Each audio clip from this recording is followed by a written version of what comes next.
Damos paso ahora al primer panel, Resolución Alternativa de Conflictos Ambientales, que será moderado por el relator del Segundo Tribunal Ambiental, señor Alamiro Alfaro Cepeda.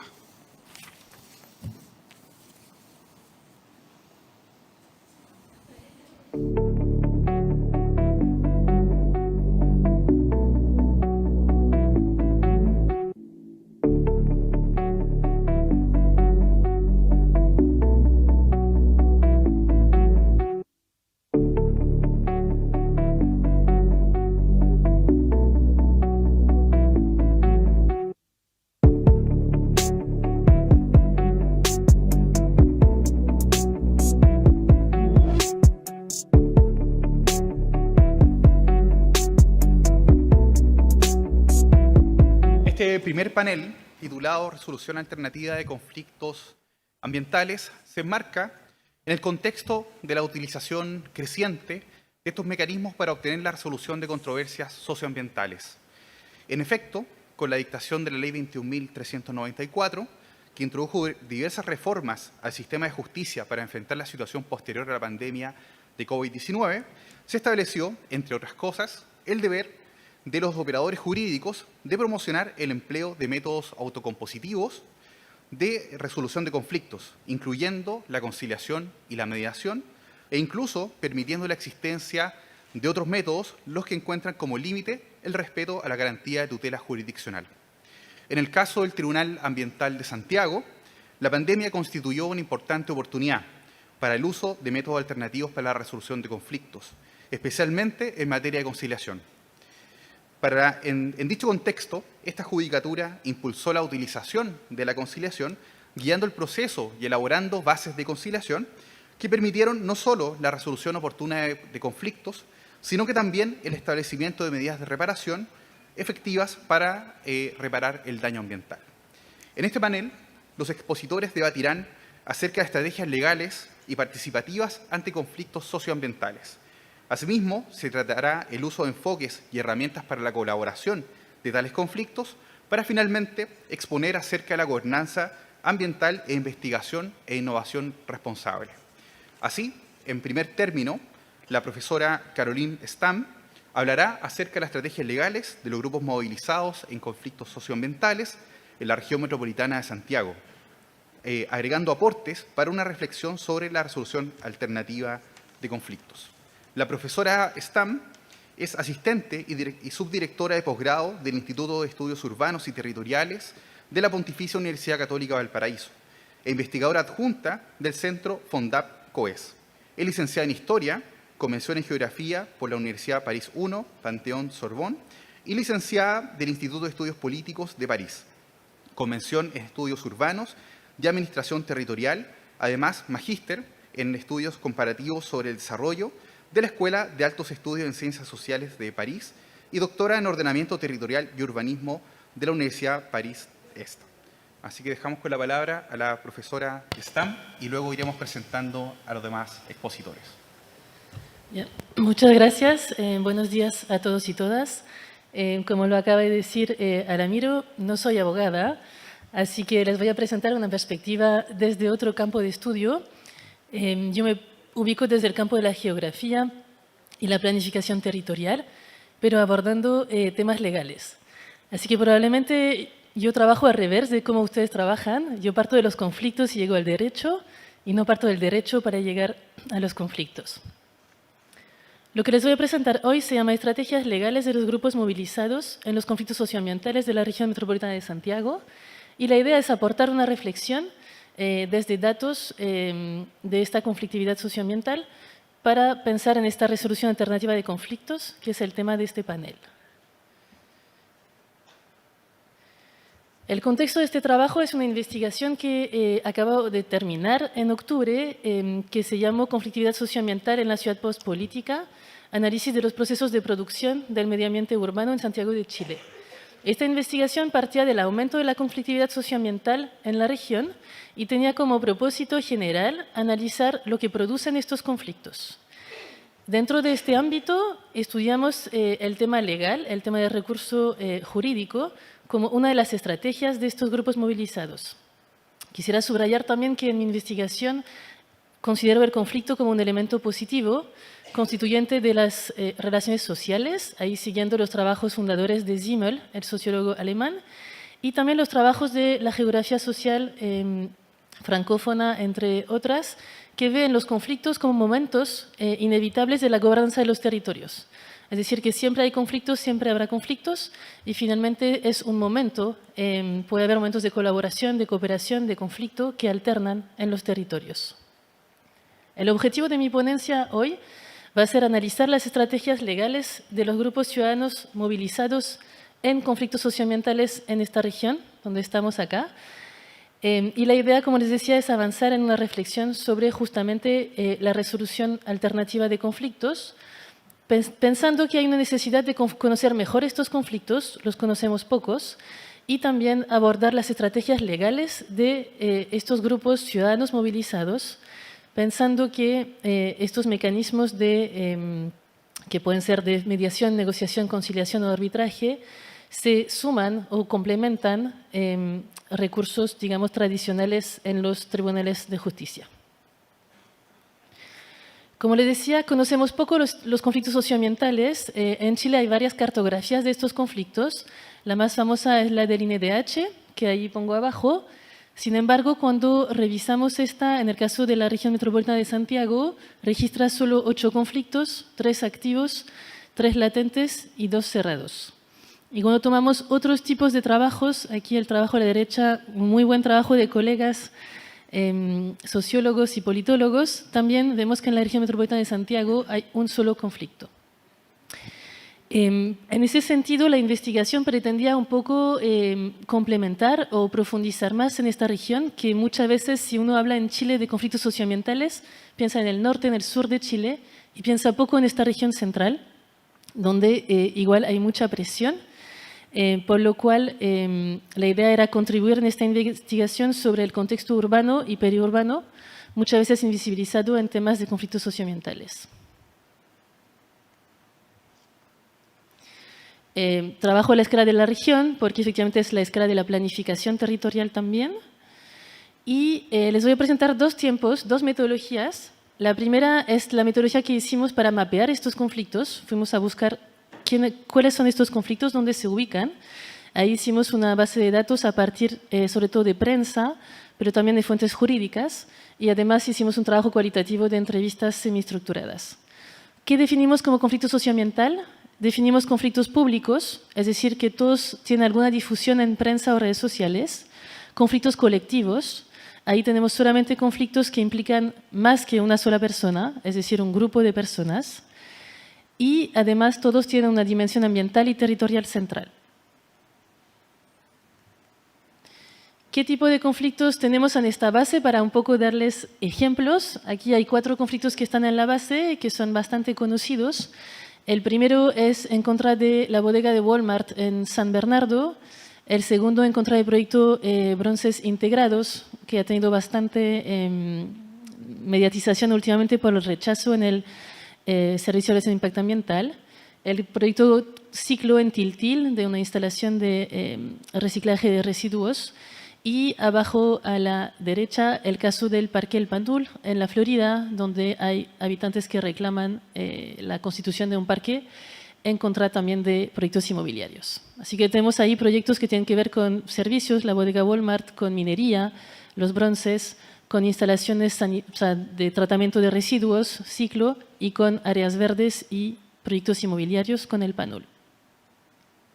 Aquí hicimos un mapeo, entonces tomamos el periodo 2010, que la nueva ley, o sea, la modificación de la institucionalidad ambiental, hasta 2019, tomamos el estallido social como fecha de cierre del periodo y localizamos 92 conflictos, así que como ven, mucho más que las cartografías que vimos al inicio. Hay conflictos un poco en todas partes, gran parte de las comunas tienen al menos un conflicto. Y los temas más presentes, tampoco es sorprendente, son conflictos inmobiliarios, sanitarios, de industrias contaminantes, temas energéticos, minería, y los de menos son agroindustriales. Como vemos, hay puntos un poco en todas partes, pero estos puntos no son todos los mismos. Aquí no es el propósito de esta ponencia, pero vimos que los conflictos en los sectores sociales de clase media alta son conflictos de proyectos que se van a realizar, es decir, conflictos ex ante, versus los conflictos en sectores más populares en general son conflictos de proyectos que ya existen, industrias contaminantes, por ejemplo. Así que hay un tema de injusticia ambiental, es decir, de desigual repartición de las cargas ambientales que ahí pudimos comprobar con esta cartografía. Lo que les quería mostrar ahora es, vamos a enfocarnos en estas acciones judiciales, que es lo que me imagino les interesa más acá, pero estas estrategias judiciales, o estos recursos legales, se ubican dentro de un repertorio de acción mucho más amplio de estos grupos movilizados. Ahí puse una lista bastante también conocida, desde marcha, declaración, reuniones y alianzas con actores, articulación con ONGs, movimientos sociales. Y también en muchos de estos conflictos hay un proceso de evaluación ambiental, por lo cual también estos grupos participan de las instancias formales de participación ciudadana, cuando hay, en las EIA y algunas DIA. Así que ahí también es otro espacio de participación. Sin embargo, en estos 92 conflictos, no todos son proyectos, así que no todos pasan por este sistema. Muchos de estos proyectos también ya existen.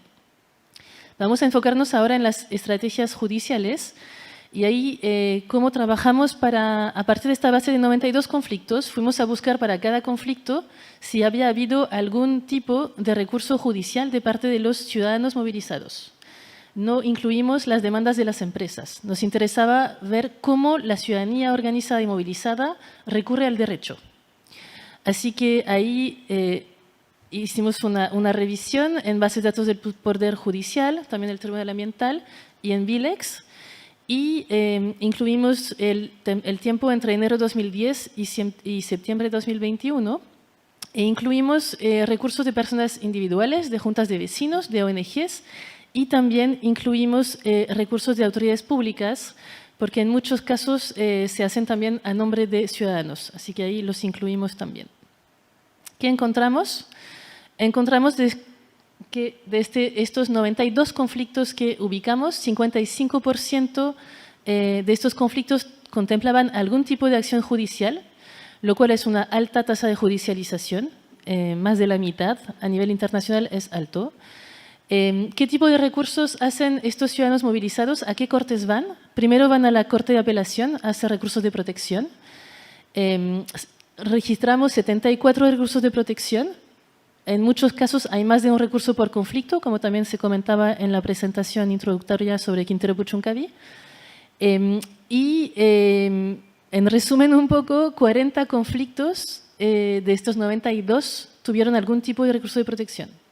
Así que representa 43% de los conflictos censados, lo cual también es alto. El segundo tipo de recursos son las demandas al Tribunal Ambiental, tanto por daño ambiental, reclamaciones y solicitudes. Ahí censamos 35 acciones judiciales que representan 18 conflictos, así que casi 20% de los conflictos que censamos recurrieron al Tribunal Ambiental y la mayoría de parte de vecinos. Ahí puse el detalle según el tipo de reclamación o solicitud, pero no lo voy a comentar. También muchos de estos recursos fueron a apelación, así que tenemos también una alta tasa de apelación en estos casos. 53 recursos llegaron a la Corte Suprema y eso representa 38% de los conflictos censados. Así que ahí también tenemos una alta tasa de apelación que subrayar. Censamos también otras acciones judiciales que no voy a comentar en detalle. Algunos fueron porque se rigieron por la regulación anterior a la creación del Tribunal Ambiental y otros tipos de demandas más específicas que podemos ver aquí en esta lista en la presentación. Quisiera comentar el bajo éxito de las acciones judiciales. También nos preguntamos ya, los habitantes, los ciudadanos movilizados van a tribunales, pero ¿qué logran en estos tribunales? ¿Ganan? ¿Pierden? ¿Qué pasa? Y ahí, en resumen, hay un bajo éxito de estas acciones judiciales, sobre todo en el caso de los recursos de protección en la Corte de Apelación. Solo 9 de estos recursos fueron acogidos de los 74, lo cual es una tasa bastante baja. Y en cuanto a las demandas por daño ambiental, reclamaciones y solicitudes en el Tribunal Ambiental, ahí la ciudadanía gana mucho más. Así que ha sido una institución que, digamos, ha acogido de manera más favorable los recursos, otra vez realizados desde los grupos ciudadanos movilizados. De estos 35 casos en el Tribunal Ambiental, 9 están en acuerdo de estudios, 13 fueron acogidos y 13 fueron rechazadas. Y por último, ¿qué pasó con los recursos en la Corte Suprema? Aquí tenemos un balance un poco más, digamos, ni positivo ni negativo. 28 de los recursos fueron rechazados y 18 fueron acogidos, 2 desistidos. Pero aquí era un poco para mostrar que si bien hay un recurso, o sea, los ciudadanos recurren de manera muy frecuente a los tribunales, no necesariamente los tribunales son los lugares donde se resuelven sus demandas o donde ganan en relación con lo que están pidiendo. Ahora, nosotros hicimos una parte de trabajo más cualitativo y les preguntamos a los activistas, si los podemos llamar así, ¿por qué iban a los tribunales? Finalmente, pensando que ganan muy poco en los tribunales, ¿cuál es la razón de ir y cuáles son los beneficios que ellos ven en esas estrategias legales? Así que ahí les voy a presentar algunos resultados de entrevistas que realizamos en la región metropolitana de Santiago. Y primero, quería destacar que el sistema adversarial que representan los tribunales en comparación con justamente los mecanismos de resolución de conflictos es algo que valoran finalmente la ciudadanía cuando concurre al Poder Judicial. Así que en algún punto hay una confianza y también una necesidad de ganar o perder, en el sentido más de ganar. Así que ahí les puse algunas citas. La experiencia nos indica que los resultados más idóneos para mantener resultados son los tribunales de justicia, definitivamente. En ese sentido, yo quería hacer un reconocimiento público a los magistrados de la Corte Suprema. Ahí también la Corte Suprema se ve como una corte más favorable. Otros habitantes que dicen, a mí no me gusta el tema de las protestas, por eso preferimos hacer una organización, pedimos apoyo legal para llegar a algún lado. Si las protestas de algún modo sirvieron, pero lo legal sirvió más. Y por último, si en la SMA, claro, y el director de la SMA rechazó nuestra denuncia, entonces ahí nosotros nos tuvimos que ir al Tribunal Medioambiental a través de un recurso, de un reclamo. Y este tribunal fue al terreno, fiscalizó el tema y nos encontró la razón. Entonces, hoy en día, esta empresa inmobiliaria está en un proceso sancionatorio. Claramente aquí son grupos que ganaron en alguna corte, pero confían y valoran el hecho justamente de entrar en este sistema de tipo adversarial. Sin embargo, en muchos casos, como les decía, los grupos ciudadanos pierden y de igual manera ellos valoran el recurso a la justicia. Y ahí puse más allá de ganar y perder, que es algo que mencionó Natalia Labé en su tesis dentro del proyecto. Y aprovecho para agradecer a Natalia, quien fue ayudante del proyecto también y es abogada, y hizo una revisión de todos estos recursos legales. Así, ha sido un trabajo interdisciplinar en ese sentido. Y ella mostró en su trabajo sobre Tiltil que finalmente la ciudadanía recurre al tribunal primero también para paralizar el proyecto. Eso es uno de los beneficios de los recursos legales, lograr paralizar. Y también el segundo es visibilizar el conflicto en la esfera pública. Así que ahí puse otra cita de activistas en Quilicura que dicen en términos legales jurídicos es una pelea constante, es una disputa constante y se han tenido victorias parciales, pero está todo en disputa aún. En términos subjetivos sí se ha avanzado mucho, ahí valorando el hecho de que, aunque los recursos jurídicos toman tiempo y no necesariamente hay una victoria al final para estos movimientos, se logra, digamos, visibilizar y cambiar la perspectiva del tema en la esfera pública. Sin embargo, también hay limitaciones a estas estrategias legales que son bien conocidas, que tienen que ver con el costo y el tiempo que implican los recursos legales. Y aquí les puse una cita también 2 citas de actores de los movimientos sociales ambientales en Santiago, que dicen, aún así nos dicen ellos, vayan a tribunales ambientales, allá pueden hacer justicia. Y tribunales ambientales empezamos a investigar y ver cómo nos podría ir, que son como 2 millones de pesos mensuales por un abogado. Y otro que dice, hay un déficit de conocimiento técnico legal. Así que ahí vemos el tema recurrente del acceso a la justicia y que eso también explica por qué muchos de sus movimientos recurren a recursos de protección por el costo mucho menor de estos recursos legales.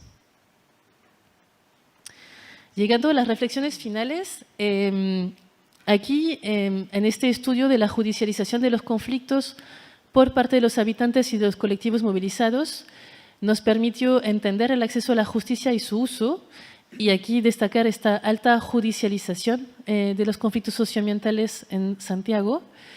Analizar también el éxito de las estrategias legales. Tienen bajo éxito estos movimientos sociales en los tribunales, sin embargo, ellos lo identifican como una estrategia esencial y que se articula también con otras estrategias. Eso es importante, la estrategia legal no está aislada, sino que mientras recurren a los tribunales siguen teniendo acciones desde las movilizaciones en las calles, en la prensa, declaración, trabajo con autoridades, con senadores, diputados, presión política.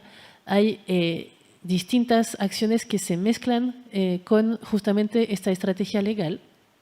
Y también quería subrayar el interés para estos activistas de este sistema adversarial en un contexto en el cual hay un déficit de participación ciudadana en las instancias de evaluación ambiental, por ejemplo, en Chile, donde la participación se hace en un momento muy tardío a través de observación, sin espacio de debate entre los actores en conflicto, y además un déficit de política en el sentido en que muchas de estas decisiones no corresponden a decisiones políticas en los territorios, desde los alcaldes, desde los gobernadores regionales, por lo cual en este contexto la ciudadanía busca una respuesta que sea de tipo ganador-perdedor, que se ve como una solución alternativa a la falta de espacio de negociación y de discusión en los territorios.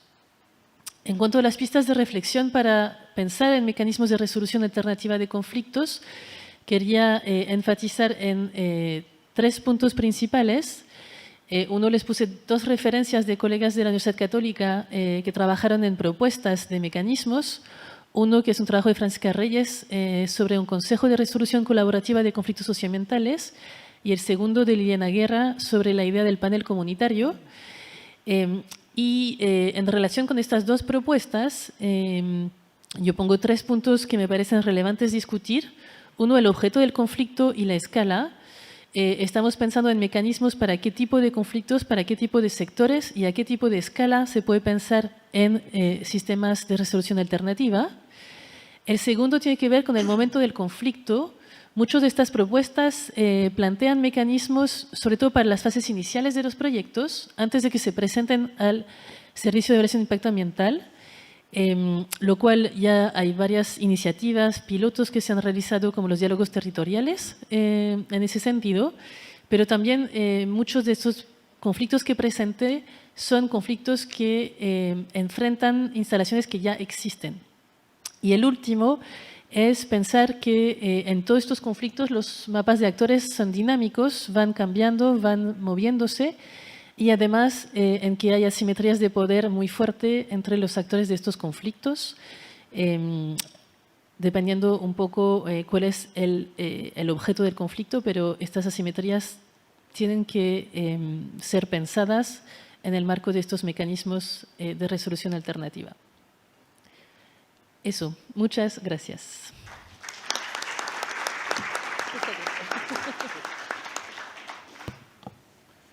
Bueno, a continuación le daremos la palabra al profesor Luis Lenkop Zetterling.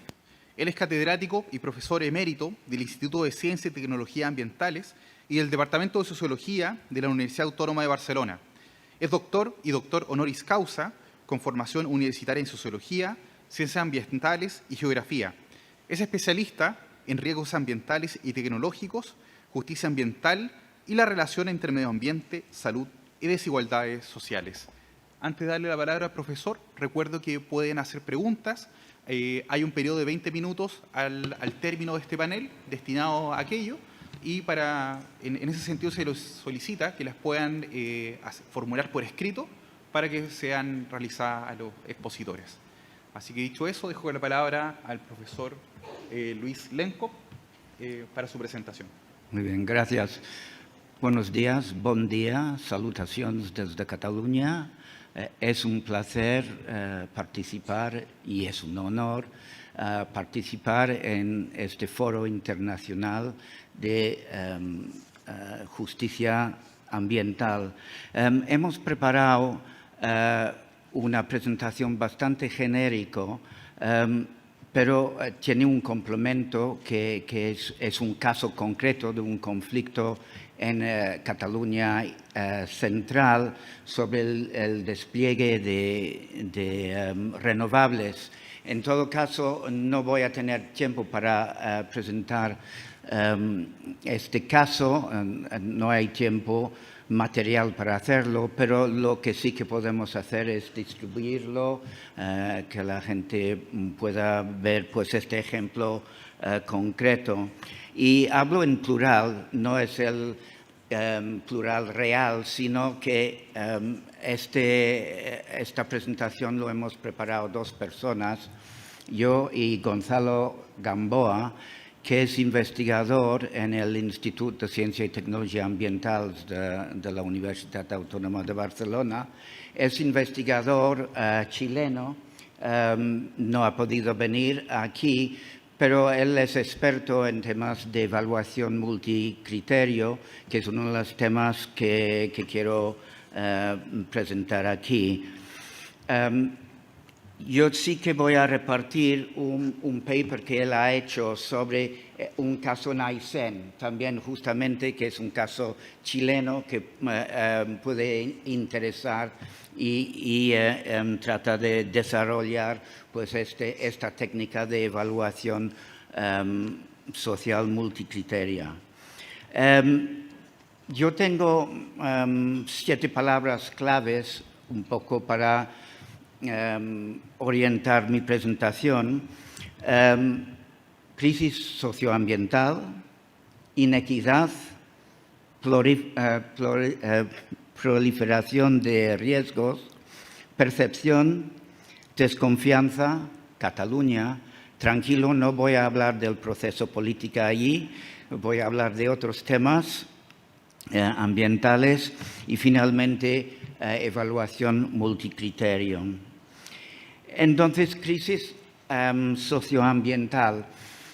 Nosotros hemos utilizado para este foro ambiental, pero también he visto que también ustedes han optado por la palabra socioambiental, justamente porque la temática ambiental no se puede tratar con una simple cuestión técnica de dinámicas ecológicas, ambientales, sino el medio pues lo hemos moldeado los seres humanos y el medio nos impacta sobre nosotros. Y esto es importante señalar este tema, la interacción entre medio ambiente y sociedad, y por eso hemos utilizado, y yo desde hace muchos años, la palabra socioambiental para integrar estas dos esferas que no hay nada de separado, forman parte de un conjunto integral. Utilizo también la palabra inequidad y esto obviamente es relevante aquí si estamos hablando de justicia ambiental, porque en el tema socioambiental hay muchísimas desigualdades, inequidades, y uno de los elementos claves es que la mayoría de impactos ambientales impactan sobre las comunidades más vulnerables sin recursos o con menos recursos ambientales. Entonces entra la cuestión de fairness, justicia o unfairness, y inequidad es un componente así estructural de lo que llamamos los conflictos socioambientales. Por cierto, los conflictos socioambientales son inevitables. A veces se entiende como una cosa negativa. No, los conflictos pueden generar cambios positivos importantes, no es una disfuncionalidad, que es una visión muy clásica de lo que son los conflictos, pero es inevitable y irá en aumento justamente debido a la proliferación, que es otra palabra que utilizado, la proliferación de riesgos ambientales. Es decir, que hay una gran variedad de riesgos ambientales. Estamos muy centrados en estos momentos sobre la cuestión de cambio climático, pero hay una pluralidad de problemas que nos enfrentan en términos socioambientales y esto es importante. Y los conflictos, si hay proliferación de riesgos, podemos entender perfectamente y podemos esperar un aumento de los conflictos. Y esto es justamente lo que ha pasado en Cataluña. Tenemos muchísimos conflictos socioambientales y hablaré un poco de eso después. Pero también la proliferación de riesgos impacta sobre la percepción pública. Es decir, hay muchos determinantes de la percepción pública y no voy a entrar en eso porque esto podría durar un par de horas, pero simplemente decir que la proliferación de riesgos tiene algo que ver con la percepción pública del medio, de nuestro entorno y también su traducción en acción y activismo político. Entonces, la percepción es un tema realmente importante aquí. Pero si hablamos de proliferación y las características de la crisis socioambiental, primero centrándonos en el cambio climático, es de escala planetaria, ya lo sabemos todos, pero los impactos son globales y locales y es muy importante insistir en la parte local. También una problemática importante, estamos muy sujetos a las explicaciones de los medios, pero de hecho el cambio climático y muchos problemas ambientales son de difícil detección, medición y control. Es decir, que no son cosas visibles, tangibles. El cambio climático no se toca, no se ve, no es como las neblinas industriales de la revolución industrial. Entonces, también esto incide sobre nuestra percepción. Es una cosa insidiosa que no lo vemos, no es tocable. El desenlace es incierto y dicho así, sí que damos números, tenemos la COP en este momento, pero incluso los científicos, las científicas, las comunidades científicas no se ponen de acuerdo, llegan a un cierto consenso, entonces hay mucha incertidumbre, también cosa que impacta sobre nuestra percepción de la crisis socioambiental. Una cosa que he mencionado es que impacta, en este caso cambio climático, sobre las comunidades más vulnerables. Y esto, pues tenemos muchos datos que no voy a explicar aquí, pero esto no es una novedad. Históricamente, la degradación ambiental ha impactado sobre los grupos más vulnerables. Y la crisis socioambiental va más allá, obviamente, del cambio climático y muchas veces se olvida. Y a mí personalmente me preocupa porque tenemos que generar políticas socioambientales. Estamos muy centrados, y, claro, se entiende el porqué sobre el cambio climático, pero también tenemos la pérdida de biodiversidad, que podría incluso tener más impacto que el cambio climático. También está relacionado con el cambio climático. Contaminación severa, seguimos con estas pautas desde la revolución industrial y están allá. El agotamiento de recursos naturales y hablando aquí en Chile, extracción agresiva de recursos naturales, y esto es un tema importante. Las actividades extractivas impactan y mucho, no solamente donde se hace la extracción, sino también globalmente. Y entonces todos estos elementos impactan sobre la percepción, y quiero hacer algunos comentarios sobre la percepción. Esta situación ha creado una sensación en sociedad de inseguridad, incerteza y de una cierta desorientación. Además, ha generado una palabra que utilizamos mucho, es la desconfianza ante las instituciones y administraciones. ¿Por qué? Porque en muchos casos no han atajado los problemas socioambientales anteriores, y ante una crisis realmente importante hay una gran desconfianza ante la capacidad de estas instituciones de incidir realmente y regular concretamente.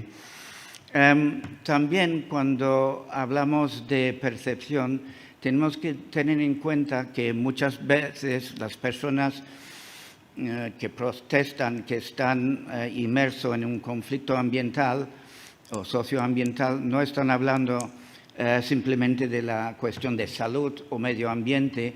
En muchos casos, las dinámicas y el conflicto tienen que ver con actividades tradicionales que se ponen en cuestión, también en estilos de vida, en prácticas cotidianas que también se cuestionan ante, por ejemplo, el despliegue de renovables incluso.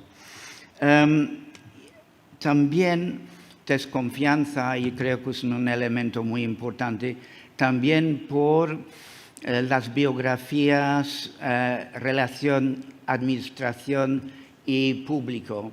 La utilización del término descalificadora de los actores locales de NIMBY, not in my backyard, no en mi patio, no lo quiero, y LULU, locally unwanted land use. Entonces, estos conceptos deslegitima radicalmente a los actores locales muchas veces, y no ayuda en crear un ambiente de confianza entre instituciones que quieren desplegar, por ejemplo, tecnologías renovables. Y entonces tenemos esta situación, yo creo que es el marco en que nos movemos. Y pues ahora quiero pasar al caso de Cataluña. Y Cataluña, como en muchos territorios, hay una pluralidad de conflictos socioambientales, y lo más interesante, si la palabra es interesante no lo sé, es que está relacionado con el despliegue de renovables, tecnologías de energías renovables, renewable energy technologies. Y lo curioso en este sentido es que hay un consenso público a favor de estas tecnologías. Estamos todos a favor. Pero a la hora de desplegar estas tecnologías entramos en situaciones de conflictividad muy corriente.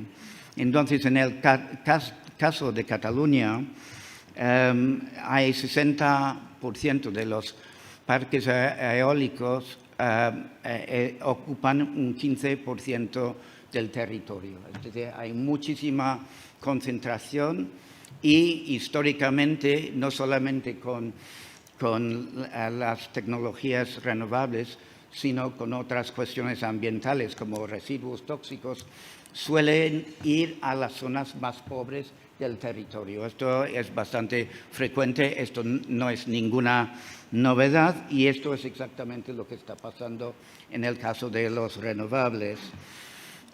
Y entonces la gente pide una democratización de las ubicaciones y también transparencia, pero sobre todo una descentralización de todo eso. Entonces, esto es el marco en que nos movemos.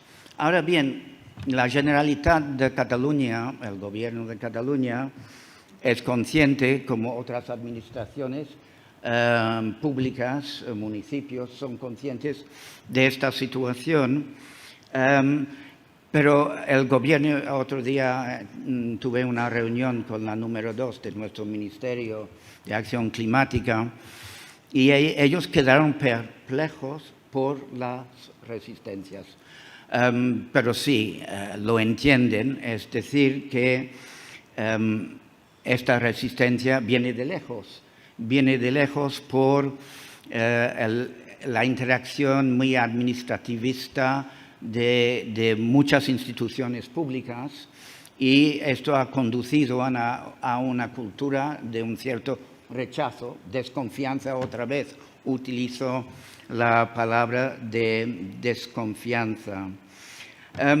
Y hablando de esta situación concreta en Cataluña, hay una magnífica película que se llama Alcarràs, no sé si algunos lo han visto, y justamente describe, el objetivo de la película no es una crítica de los renovables, casi nadie lo critica, pero sí que explica el impacto del despliegue en este caso, placas solares, el impacto sobre una familia de agricultores y choca con sus tradiciones, su estilo de vida y su futuro. Muy directamente genera muchas tensiones internas. Es una película que en principio se presenta para los Oscars de parte de España. Entonces es una película que merece la pena, pero lo sitúa muy bien. Estoy quedando sin tiempo, como siempre.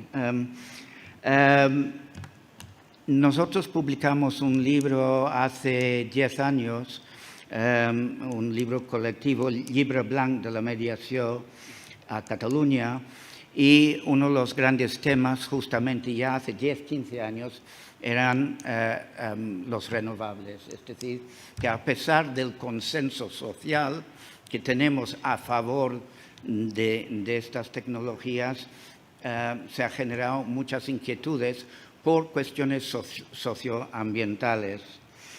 La mediación, obviamente, es un instrumento que podemos utilizar y estamos utilizando.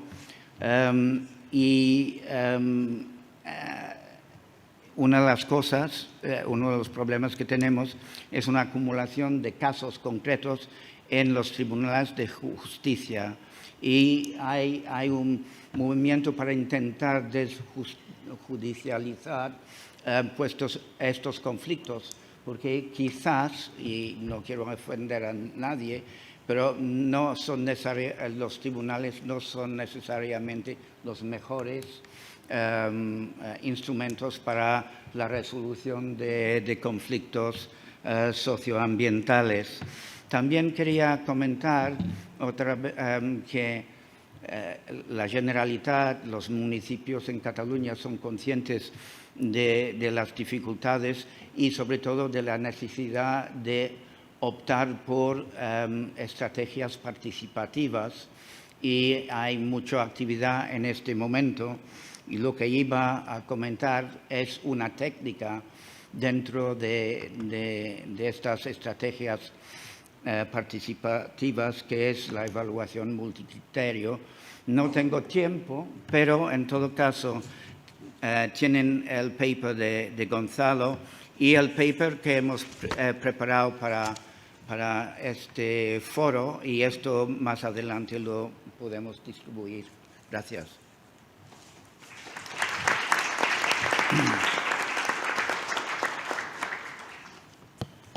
Muchas gracias, profesor. En tercer término, escucharemos al señor Gonzalo Frei Toledo.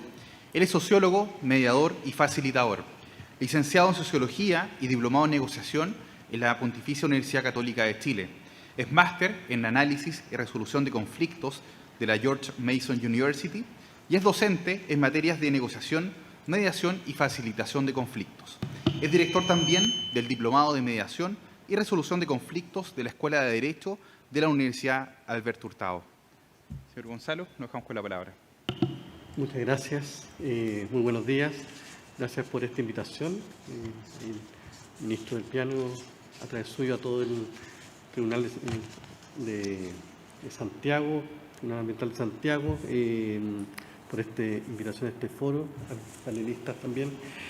Bueno, yo voy a hablar desde todo espacio, ¿no? Desde mi experiencia en la academia tiene que ver más con la docencia en temas de mediación, negociación, resolución de conflictos y también desde el ámbito de la práctica, como mediador y facilitador, y mi interés también es hablar sobre dos herramientas específicas aplicadas a la conflictividad socioambiental, el tema de la mediación y el tema de la facilitación en concreto.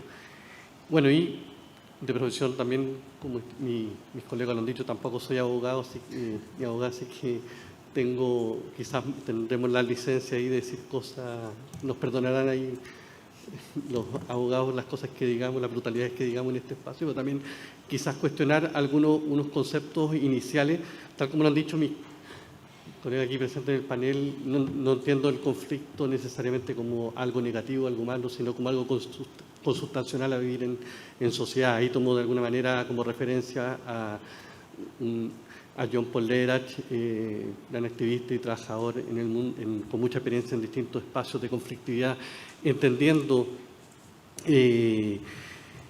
que los conflictos no son necesariamente manejados ni resueltos, son transformados. Él habla más bien de la transformación de conflictos más que el concepto de resolución.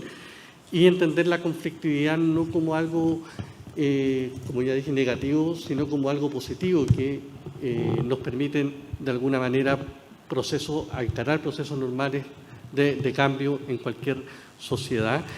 Y en ese sentido el desafío es cómo ocupar esa fuerza constructiva que tiene el conflicto para crear algo nuevo, evitando de alguna manera el potencial destructivo también que tienen evidentemente las conflictividades. Reconocer también que detrás de toda confrontación hay una necesidad de trabajar en distintos momentos. Hay momentos de trabajar en la crisis, pero también se requiere trabajar los elementos más estructurales o sistémicos presentes en toda conflictividad. La primera licencia que me toma un poco invitar a esta mirada más que la resolución de la transformación de conflictos. Y lo segundo tiene que ver con, si bien la invitación de este panel es una invitación a hablar de la resolución alternativa de conflictos, los últimos 25 años la academia, el mundo de la práctica también ha ido hablando más que alternativo, trabajando el concepto adecuado, apropiado, o el que me gusta a mí, que quiero trabajar el día de hoy con ustedes, el concepto de colaborativo, ¿no? Cómo trabajamos procesos colaborativos. Lo alternativo, en esto de que ha crecido también de la Alternative Dispute Resolution, que sobre todo en el ámbito jurídico, probablemente refiere a un enfoque que mira todos estos procedimientos como la conciliación, la mediación, la facilitación como alternos, ¿no? Como alterno al proceso formal.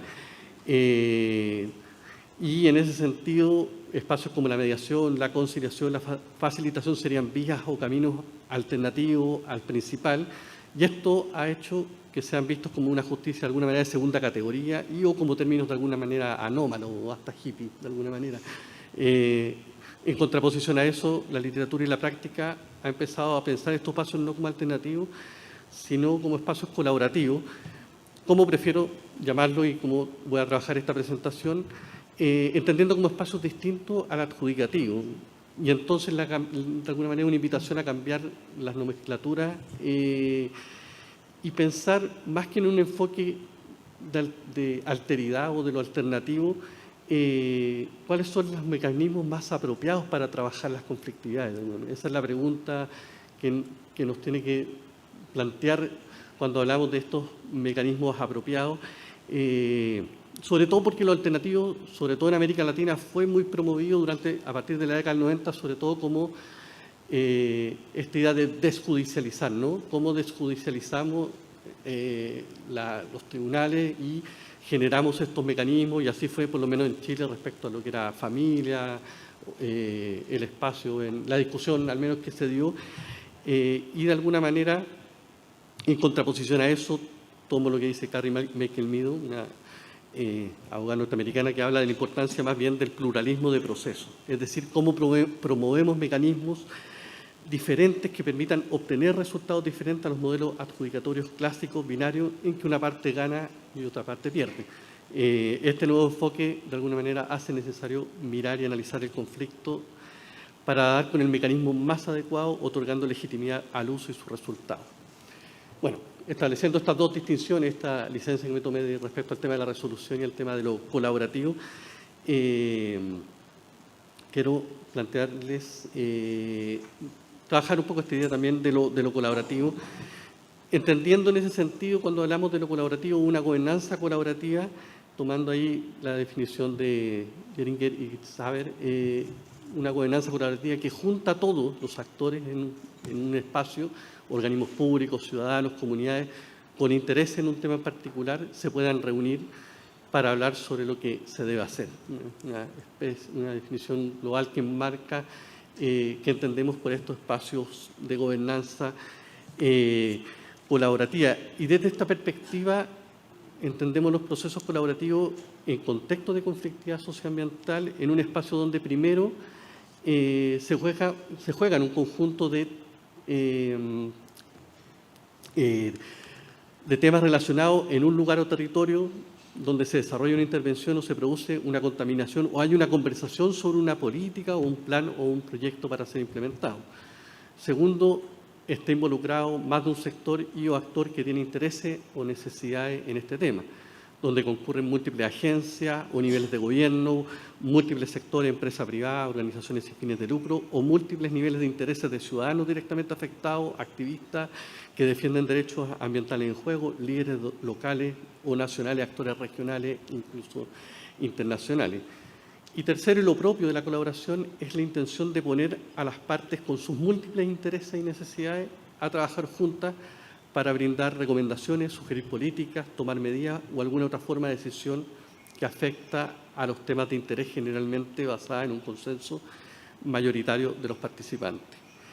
Y ahí me adelanté un poquito. La pregunta es ¿por qué el enfoque colaborativo es relevante para enfrentar los desafíos socioambientales globales que enfrentamos en la actualidad? Bueno, primero, la promesa de la colaboración tiene que ver con enfrentar desafíos que nos retan, ya se ha dicho también el cambio climático nos están retando a nivel global. Tenemos la amenaza, evidentemente, y el desafío del cambio climático que requiere poner acciones conjuntas de múltiples actores institucionales y sociales a trabajar conjuntamente para abordar estos desafíos y la complejidad e incertidumbre del actual escenario que nos encontramos como humanidad. Ese es un primer elemento. Junto con ello, y de alguna manera tomando aquí lo que se ha dicho, Luis, el tema de la desconfianza, ¿no? Se requiere la construcción de relaciones entre estos distintos actores en los territorios que permita construir escenarios compartidos acerca de las metas sociales, económicas y ambientales que existen en los territorios, saliendo de escenarios adjudicativos donde hay perdedores y ganadores en las decisiones judiciales. También es esencial involucrar tempranamente, también ahí Carolina plantea el tema de la temporalidad, ¿no? ¿Cuándo intervenimos? Involucrar tempranamente a los y las ciudadanas en las decisiones colectivas que los afectan, generando procesos de educación mutua, intercambio genuino de información y tomando decisiones que son de menores costos y mayor sustentabilidad de los acuerdos que se alcancen conjuntamente. Bueno, llevar a cabo procesos colaborativos también tiene sus limitaciones, evidentemente, y no hay que pensarlos como espacios que sustituyan el proceso judicial.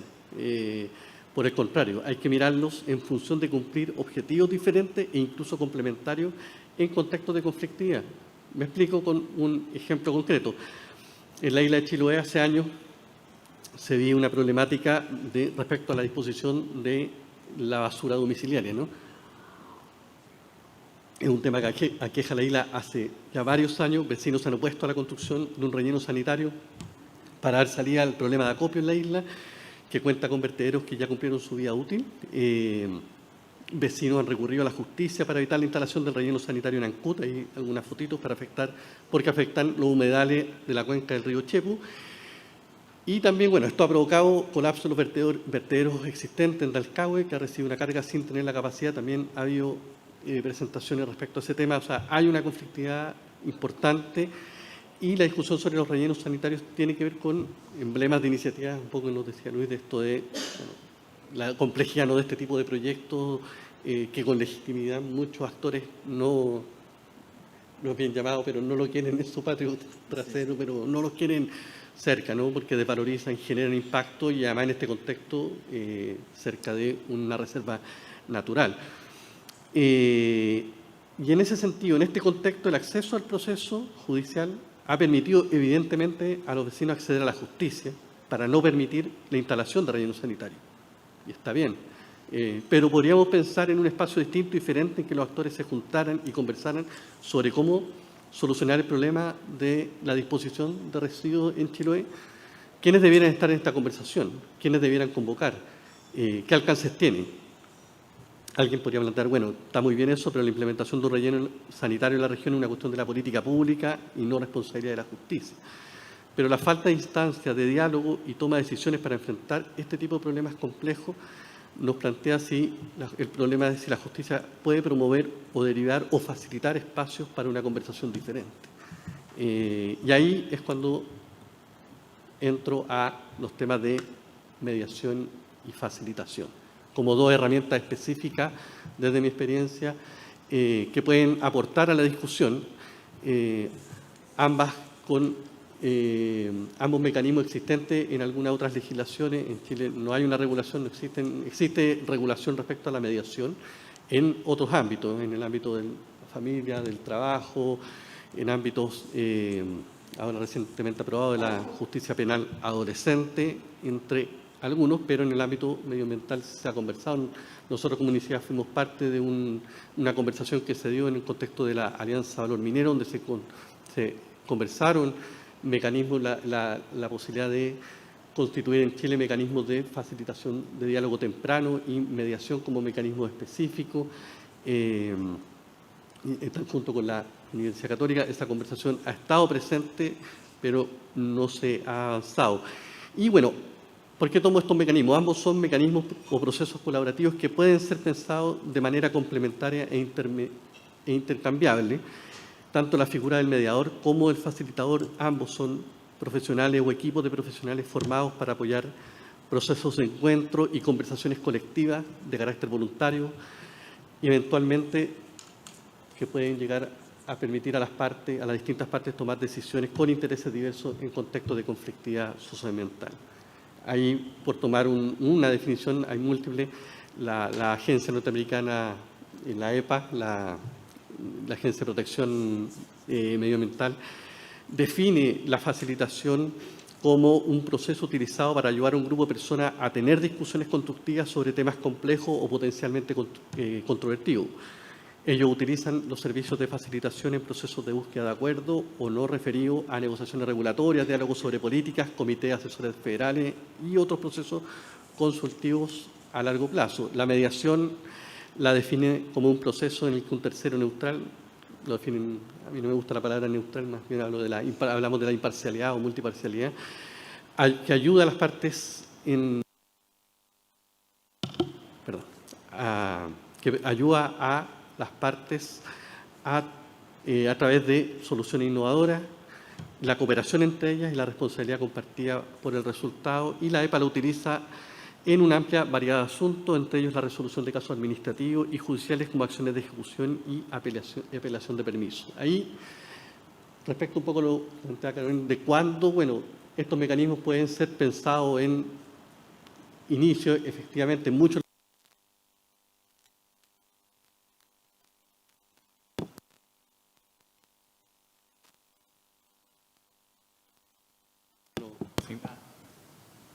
Ahí sí. Ahora sí. ¿Se escucha bien?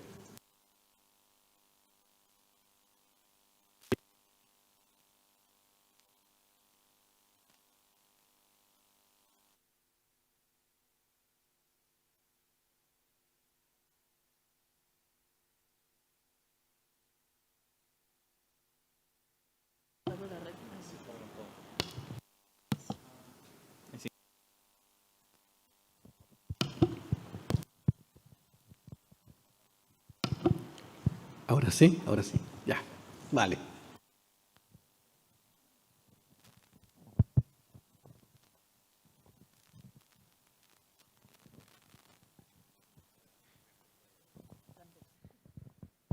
Ahora sí, vale, gracias. Pero no estar lateando, me apagaron el micrófono. Entonces,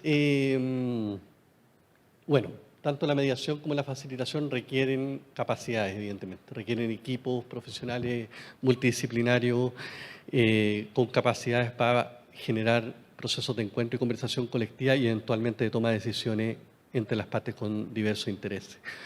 El foco de la facilitación es la capacidad de comprometer a un grupo de personas a trabajar conjuntamente en contextos de conflictividad o no conflictividad, pero con múltiples intereses y necesidades y con conocimientos, metodologías grupales que puedan acompañar a un grupo en un diálogo constructivo para conseguir un acuerdo respecto al problema en un territorio, trabajar tempranamente en procesos consultivos sobre iniciativas privadas o públicas, o la generación de un diálogo sobre temas medioambientales. La mediación se diferencia probablemente por ser un proceso más estructurado y con la idea de abordar una situación de conflicto específica. Pero pueden ser no solo utilizados como herramientas al inicio del proyecto, también pueden ser durante o cuando la conflictividad ha escalado.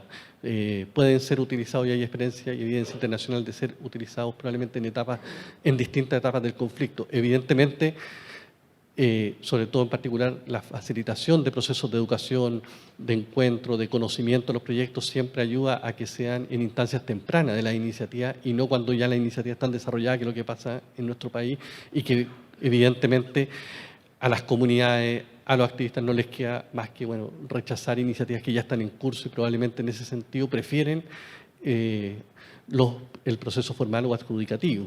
Los procesos colaborativos probablemente, en particular la facilitación, es mejor pensarla en procesos tempranos. La mediación, tanto en etapas tempranas o en el desarrollo de un proyecto o incluso por controversias que hayan a partir de procesos de contaminación o resultados nocivos para una determinada comunidad. También es un mecanismo utilizado en las distintas etapas o vías de un proyecto.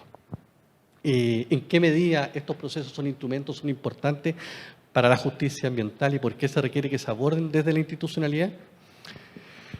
Bueno, se ha hablado bastante de esto. La conflictividad ambiental en nuestra región se da con particulares y altos niveles de desconfianza. Desconfianza hacia la institucionalidad, como tal vez que quizás es un fenómeno mundial, pero en nuestra región y en particular en Chile quizás tenemos no solo altos índices de desconfianza hacia las instituciones, sino que entre las personas, lo que nos pone en un desafío mayor. Y en ese sentido, el fortalecimiento de estos procesos colaborativos permite trabajar la relación entre las partes y la reconstrucción de un tejido social roto por procesos de imposición de iniciativas de inversión y una lógica de desarrollo excluyente de las comunidades en la planificación de su territorio y sus formas de vida. La asimetría de poder también, que ha sido bastante mencionada, e información requiere que estos procesos de facilitación y mediación sean promovidos y resguardados desde la institucionalidad para garantizar elementos claves como son la asimetría de poder entre las partes involucradas, garantizando que estos procesos no sean cooptados por los intereses de actores corporativos, sino que cumplan con criterios de equidad, de acceso informado y estándares de calidad. En la actualidad, muchas compañías, muchas empresas tienen relacionamiento comunitario con sus territorios. Eso es muy legítimo, generan procesos de negociación, de información, pero eso es directo, comunidad, empresa. Aquí estamos hablando de cómo la institucionalidad resguarda procesos de mediación y facilitación de interés público. De alguna manera, en ese sentido, permite garantizar que hayan procesos simétricos de acceso informado, de garantía de participación y no que sean procesos cooptados por una de las partes. Y, de alguna manera, surge la pregunta, ¿estos procesos debieran ser parte de la institucionalidad judicial o administrativa? Bueno, es un debate abierto. Existen experiencias internacionales de mediación conectada a corte, como asimismo procesos que son llevados a cabo por equipos de la administración, del Ejecutivo. Como la conflictividad socioambiental está relacionada en gran parte a proyectos o iniciativas que en muchas ocasiones son también de la administración, existe el riesgo de que se pierda la independencia de los equipos encargados de facilitar o mediar estos procesos entre las distintas partes interesadas. La evidencia internacional muestra también que la mediación medioambiental en particular, conectada a cortes, puede ser burocratizada, transformándose de facto en una conciliación ambiental, perdiendo la flexibilidad inherente que tienen estos procedimientos como la mediación y la facilitación y adquiriendo riesgo de ritualismo judicial o contagio de prácticas formales del proceso, ¿no? En ese sentido, una recomendación que, por ejemplo, nosotros como equipo hicimos en el contexto de este estudio que les comentaba de valor minero fue que quizás estos mecanismos, en particular la mediación, pudiera tener una integración parcial con los tribunales medioambientales, en el sentido que existiera una tutela de los tribunales sobre los mecanismos. De esta manera, el Poder Judicial puede, por ejemplo, actuar como instancia de control de legalidad de los acuerdos, si es que existen, como el caso, por ejemplo, en Chile de la mediación familiar. Puede ser un agente derivador a estos procesos y también realizar control de estándares de calidad de los profesionales mediadores y facilitadores, garantizando la calidad. Y eso es muy importante porque no hay que confundir la mediación en otros ámbitos, como puede ser la experiencia muy legítima en familia o en materias civiles. La mediación medioambiental requiere equipos profesionales que tengan capacidades ad hoc para estos procesos. No es lo mismo, no se pueden trasladar, se requieren capacidades profesionales y equipos con expertise diferente. Y veo que está terminando mi tiempo y para concluir, bueno, la mediación y facilitación se inscriben como procesos claves con el objetivo de generar colaboración y construir confianza, promover la educación mutua y el acceso a la información de las partes interesadas y la posibilidad de generar entendimiento en los territorios. No sustituyen el rol fundamental del proceso. Tiene otros objetivos que se enmarcan en las necesidades de justicia ambiental y reconocido además en el Acuerdo de Escazú, como decía el presidente de la Corte Suprema, muy importante promover este tipo de mecanismos en el sentido que las partes puedan de manera metódica generar una conversación amplia sobre los proyectos y su efecto en distintos momentos de la vida de un proyecto y su impacto. Puede cumplir rol en términos de aportar a la transformación pacífica de los conflictos mediante la colaboración. Para su efectividad y legitimidad requiere una validación institucional que asegure independencia, estándares de calidad y control de legalidad de los acuerdos que eventualmente en estos espacios se puedan generar. Muchísimas gracias.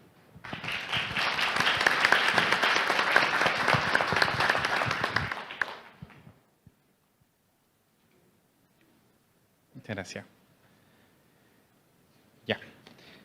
Antes de presentar a nuestro último expositor de este primer panel, vamos a recordar que para formular las preguntas deben realizarlas por escrito, indicando a qué expositor están dirigidas, y habrán dos personas de la organización que recolectarán las preguntas para el periodo destinado al efecto.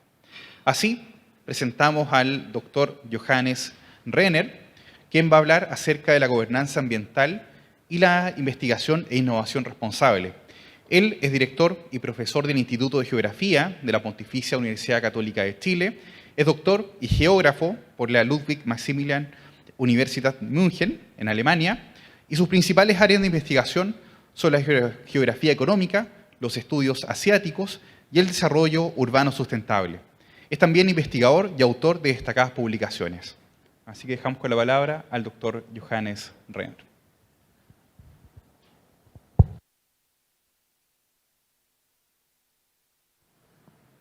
Muchas gracias. Gracias por invitarme, por estar acá. Entiendo que es la última ponencia de nosotros, de los alternativos, que venimos de ámbitos que están un poco alejados de del derecho. Lo que me gustaría a mí discutir ahora es hacer de nuevo un paso un poco hacia atrás en comparación con la ponencia del profesor Frey que escuchamos recién, recuperando en el fondo el concepto que él introdujo al inicio, que es el concepto de gobernanza, haciendo énfasis sobre todo en el tema del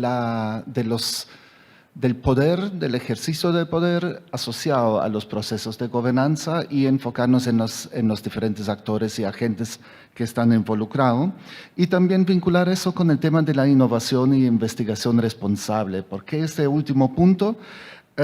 Principalmente porque el conocimiento juega un papel clave, sobre todo en los procesos alternativos de resolver conflictos ambientales, y también hasta un cierto grado un intento de poner sobre la mesa, la importancia de una cierta recuperación de la racionalidad, de la búsqueda de legitimación de ciertos proyectos y la legitimidad de ciertas intervenciones a través de la racionalidad. Entonces, lo primero que quisiera presentar, en el fondo, claramente, gobernanza es un concepto polisémico, lo que significa algún desafío para el trabajo conceptual, teórico con este concepto. También pueden ver, es un concepto que aquí aparece con cierta diferencia de la definición que vimos recién en la ponencia del profesor Frey. Lo que quiero destacar acá es el tema que estamos hablando de una situación de intereses creados, de recursos distribuidos. Y allá se produce lo que Carolina Stamm anteriormente estaba mencionando como una cierta inevitabilidad de la producción de conflictos. Pero lo que aparece en esta definición es la búsqueda de objetivos comunes y la legitimación de esos objetivos comunes que sean aceptados por lo menos hasta un cierto grado por los agentes que intervienen y que sí intervienen en un conflicto, ¿ya? No significa que hay igualdad de intereses en eso, ni mucho menos igualdad de poder, pero la posibilidad de encontrar objetivos comunes que se basen en una legitimación compartida. Y esto claramente se produce en el espacio. Necesariamente tiene un anclaje en ciertos lugares y tiene una relación directamente en el espacio, porque están distribuidos también en el espacio los recursos, los intereses tienen normalmente un anclaje en un cierto lugar, y a partir de la aproximación a este lugar se producen los procesos de negociación entre partes interesadas. Quiero introducir un ejemplo y sacarnos del contexto del lugar en cual estamos.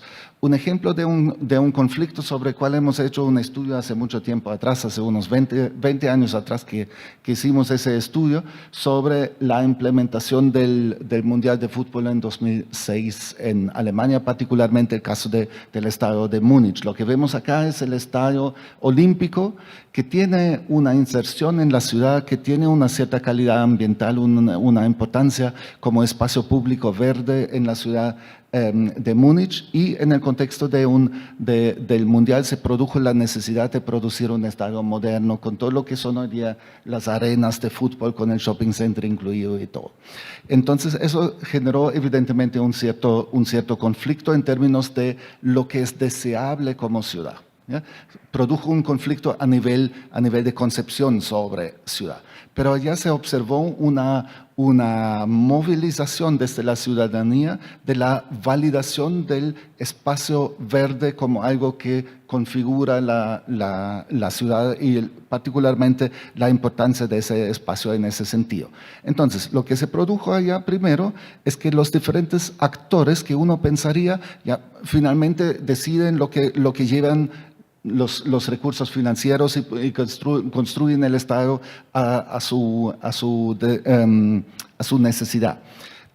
Sin embargo, esa importancia de este espacio, importancia simbólica de ese espacio en la ciudad como un espacio verde de recreación, ha obligado a los principales actores a reconstruir el Estadio Olímpico, porque ¿qué significa eso? Mantener en el fondo los techos que son patrimonio de la humanidad, los techos de vidrio que se observan, mantener los espacios verdes y básicamente sacar el estadio y construir un nuevo estadio en el fondo en un hoyo que se produce a sacar el estadio que viene en la imagen.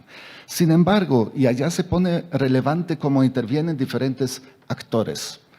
Esto fue muy criticado por la Cámara de Arquitectos y finalmente el plan fue retraído, destituido por parte del arquitecto Benisch, que era el encargado de esa reconstrucción.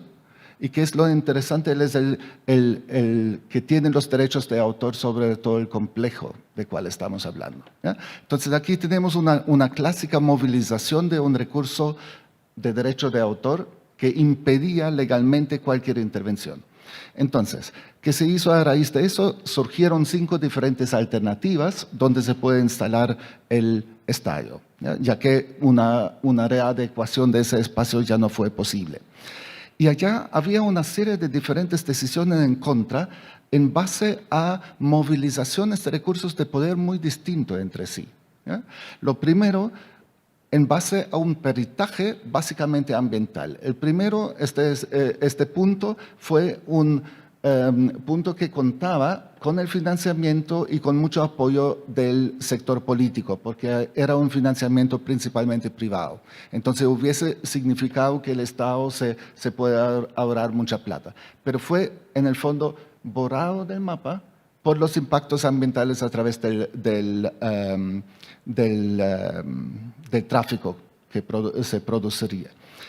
Había 2 lugares también ubicado en el mismo Parque Olímpico, que ellos en el fondo fueron sacados de la lista de las alternativas a raíz de protesta ciudadana, y esta protesta ciudadana se hizo poderosa, a pesar de ser iniciados de los vecinos que viven allá, pero se hizo poderosa por amenazar de demandar la comuna de Múnich, ¿ya? Y simplemente la amenaza de demandarlo se hizo relevante. Posiblemente hubiesen perdido el juicio, probablemente. Pero si se hubiese llevado a cabo el juicio, no hubiesen alcanzado de construir el estadio, ¿ya? Entonces, allá el tema que antes había mencionado la profesora Stam, el tema de atrasar o paralizar, pero aquí era solamente un atraso. Es lo que hizo poderoso este recurso de poder al cual recurría la ciudadanía, ¿ya? Independiente del posible fallo. Y finalmente había un sitio que fue retraído de la lista por la misma municipalidad, haciendo uso de su poder autoritativo, su poder de autoridad comunal, ¿ya?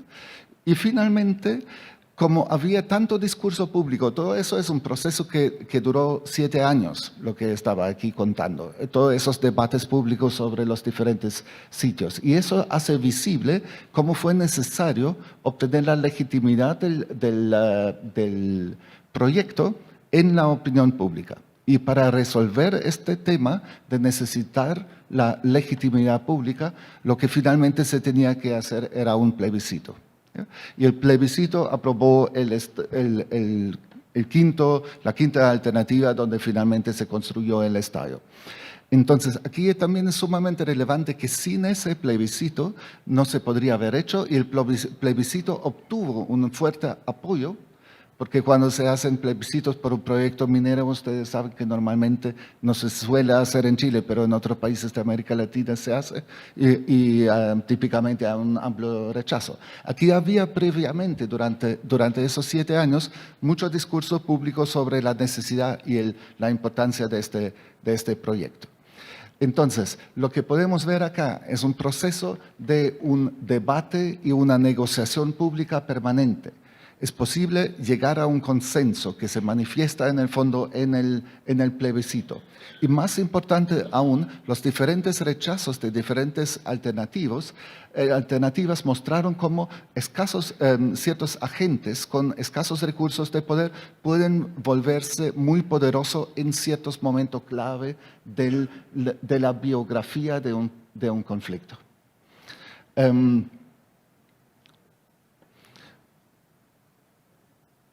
Lo que se hizo finalmente es este estadio, y allá quise agregar esta cita que dice: para nosotros, aquellos que entendemos el consenso como una realidad disputada, en un buen día todo parece esperanzador, como expresión de esa posibilidad de llegar a un consenso. Entonces, lo que estábamos discutiendo ahora básicamente tiene que ver cómo los diferentes recursos de poder por ejemplo, recursos financieros, etcétera, o recursos de autoridad, son movilizados por diferentes agentes en estos conflictos y como eso finalmente se expresa en el territorio. El territorio siendo entonces un espacio de poder, un espacio de gestión, de dominio, y el poder también, como lo vemos acá, nunca está definido de manera fija, sino es en el fondo un concepto relacional que se que se manifiesta en el momento cuando se ejerce. Antes simplemente es la opción de ejercicio de poder. Y entonces, llevando eso al contexto chileno, me llama mucho la atención que me encuentro en el contexto chileno frecuentemente con la afirmación sobre una ausencia de una cultura de diálogo, la ausencia de la idea de negociar sin asignar a esa negociación una connotación negativa. Negociar en el sentido de buscar una racionalidad para encontrar en el fondo una solución viable para todos. Pero también se asocia con la tradición seguramente fundamentada de la idea que hay grupos específicos que sí son carentes de poder, donde sí es particularmente difícil, aunque existe también movilizar ciertos recursos, pero es mucho más difícil que en otros contextos posiblemente. Y esto se puede interpretar también desde una aproximación fenomenológica al concepto de justicia, la necesidad del reconocimiento del otro y la legitimación de la voz de este otro, ¿ya? Y eso es una cierta tensión que se produce con la idea de la racionalidad que había mencionado anteriormente, siendo algo que particularmente en los conflictos ambientales habría que aceptar que la voz también puede ser legítima aunque tenga una lógica diferente a una racionalidad científica, por ejemplo. En cuanto a espacio y conflicto ambiental, claramente acá podemos ver una serie de clásicas aproximaciones en mi disciplina, donde por un lado se observa cómo en el espacio coinciden ciertos criterios de vulnerabilidad con la presencia de conflictos, y esto llevando a la idea de la injusticia ambiental. O justamente la localización de las zonas de sacrificio, pero aquí llevando al tema de la legitimación, la asociación de la lógica de zonas de sacrificio con la idea de desarrollo y con la legitimidad del extractivismo, el neoextractivismo, justamente en base a la necesidad de crecimiento y de desarrollo. Sin embargo, desde una visión, digamos, más crítica, unos colegas de la Universidad de Chile, por ejemplo, aquí mencionando a Bustos, que están trabajando desde una perspectiva más bien de ecología política, haciendo énfasis en la idea de la comoditización de los recursos naturales y el tema del metabolismo y el papel que juega justamente la intervención ambiental en el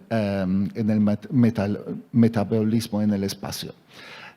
Se suman acá también nuevas tendencias en este debate, por ejemplo, el énfasis en los conflictos etnoambientales, donde estamos hablando actualmente de una fase de discusión, probablemente podemos etiquetarlo como postmulticulturalismo, pero lo que aquí en los casos que están mencionados se hace particularmente visible y tal vez tiene un cierto paralelismo con el ejemplo que le estaba mencionando anteriormente. Aquí hay una movilización de recursos de poder bastante novedosa, basado en ciertos cambios legales con el Convenio 169, pero también en términos de una mayor voz, un mayor reconocimiento en los debates públicos, un tema de enfrentamiento de diferentes grupos de interés sobre ese espacio que no tienen que ver con los grupos étnicos relacionados, pero con una conflictividad entre minería y turismo, por ejemplo, que también ofrece la posibilidad para otros grupos que tradicionalmente tenían poco recursos de poder a la mano, digamos, para hacerse más visible, o también simplemente cambios tecnológicos como es el tema de las redes sociales. Me voy a adelantar aquí un poco, simplemente no quiero saltar, sino mencionarlo también, la visión de género en estas nuevas discusiones, particularmente asociado a las zonas de sacrificio.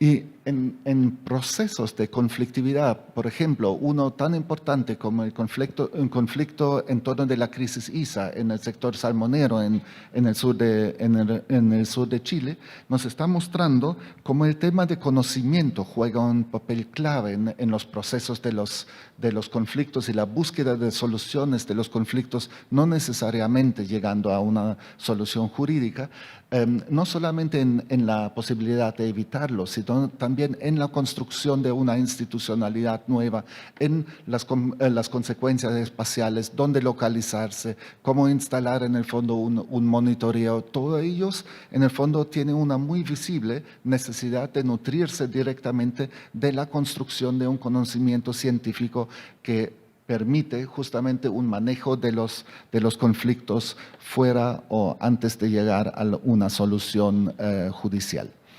Y allá es donde entra la idea de la investigación e innovación responsable, un concepto que últimamente fue promovido fuertemente por la Unión Europea y hace básicamente énfasis en la idea que a través de procesos transparentes, interactivos, los diferentes actores sociales y aquellos agentes que impulsan las innovaciones estén en un proceso de responder mutuamente uno al otro, y esto en base y con la finalidad de lograr una aceptabilidad ética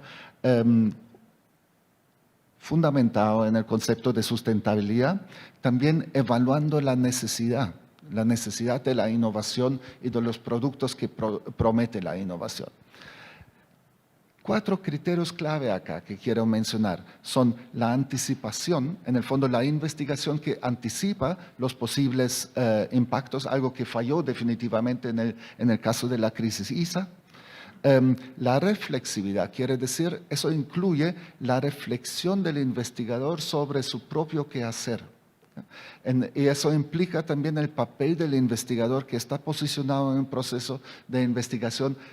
¿Cuál es, en el fondo, su contribución a conocimiento para resolver ciertos problemas sociales, por ejemplo, problemas ambientales, etc.? La inclusión de los diferentes agentes, lo vimos en el primer ejemplo, en el ejemplo de Alemania que le mostré, como agentes bien diferentes empiezan a intervenir en el proceso y rápidamente, de repente, toman papel, como la Cámara de Arquitectos, el dueño de los derechos de propiedad, la empresa que hacía la evaluación de impacto ambiental, ¿ya? Y claramente las comunidades. Y finalmente la capacidad de respuesta de los procesos. Y eso es un elemento clave porque se refiere a la capacidad de los procesos de crear conocimiento que responde a la necesidad del lugar específico de cual estamos hablando, del espacio en cual se ejerce la territorialidad a partir de este proceso. Fue ya relativamente complejo, voy a saltarme 2 láminas y llegar a la reflexión final para afirmar que desde mi perspectiva, entonces, la resolución de conflictos ambientales se debería entender como un proceso, más que un instrumento específico, se debería entender como un proceso de gobernanza en el sentido que he mencionado al inicio, que sí tiene intereses conflictivos, pero tiene la posibilidad de negociar y encontrar una base en común, una legitimación en común. Y allá es muy importante considerar que los conflictos tienen biografía, tienen diferentes agentes que intervienen. Las alianzas cambian en el transcurso de la biografía de un conflicto. Los discursos de legitimación cambian. Pero es importante aquí identificar cuál es el fundamento ético y los esquemas de interpretación que dan justamente un fundamento para encontrar una solución que es viable y aceptable para los diferentes participantes. En todo eso, considerar la escala geográfica, el arraigo local de todas las intervenciones y también el arraigo local del juicio ético sobre lo que se hace. Y finalmente reconocer el ejercicio de poder en el espacio a través de la territorialidad. Muchas gracias.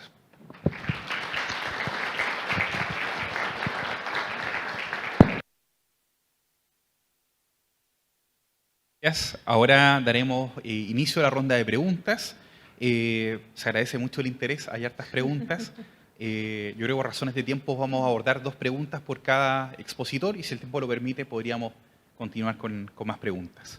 En primer término, para la profesora Caroline Stam, la primera pregunta señala: ¿identifica usted alguna política pública, plan o programa que desde la autoridad gubernamental busque promover e impulsar la resolución alternativa de conflictos socioambientales?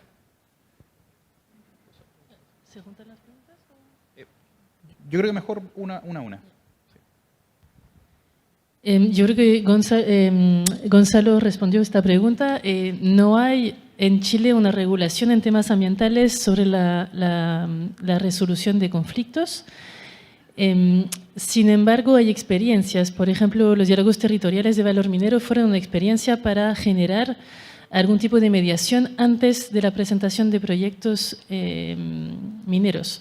Así que, en este caso, Valor Minero tiene una composición público-privada, así que hubo un impulso de las autoridades para generar este piloto de diálogo territorial. Así que, a mi juicio, hay algunos pilotos que se han desarrollado, pero no hay una política pública, digamos, de gran amplitud en temas ambiental que esté ahora favoreciendo estos mecanismos de resolución de conflictos. Bien. Profesora, nuevamente una segunda pregunta. Dice, de la cantidad de conflictos judicializados que son parte del estudio, ¿se pudo identificar si son proyectos o actividades que han pasado por el sistema de evaluación ambiental o son proyectos ajenos a la institucionalidad ambiental? Sí, de los 92 conflictos que censamos, la mitad aproximadamente pasó por evaluación de impacto ambiental. Así que es un gran número. Y como les decía también, la mayoría de los conflictos que ubicamos en relación con, por ejemplo, el sector inmobiliario, tienen que ver con proyectos que están en que pasan a evaluación ambiental. Así que sí, una gran parte pasa por este sistema o ha pasado por el sistema, pero no todos. La mitad no ha pasado porque son proyectos que ya existen, plantas que están funcionando o proyectos que todavía no están en el sistema. Así que sí y no. Muchas gracias. Ahora para el profesor Luis Lenco, la primera pregunta señala, ¿cómo definir la prioridad de los conflictos ambientales vinculados a las comunidades vulnerables como los pueblos originarios? Creo que el micrófono estaba... ¿Cómo definir la prioridad en los conflictos socioambientales donde hay comunidades vulnerables involucradas? No sé cómo contestarlo. Si quiere le puedo formular...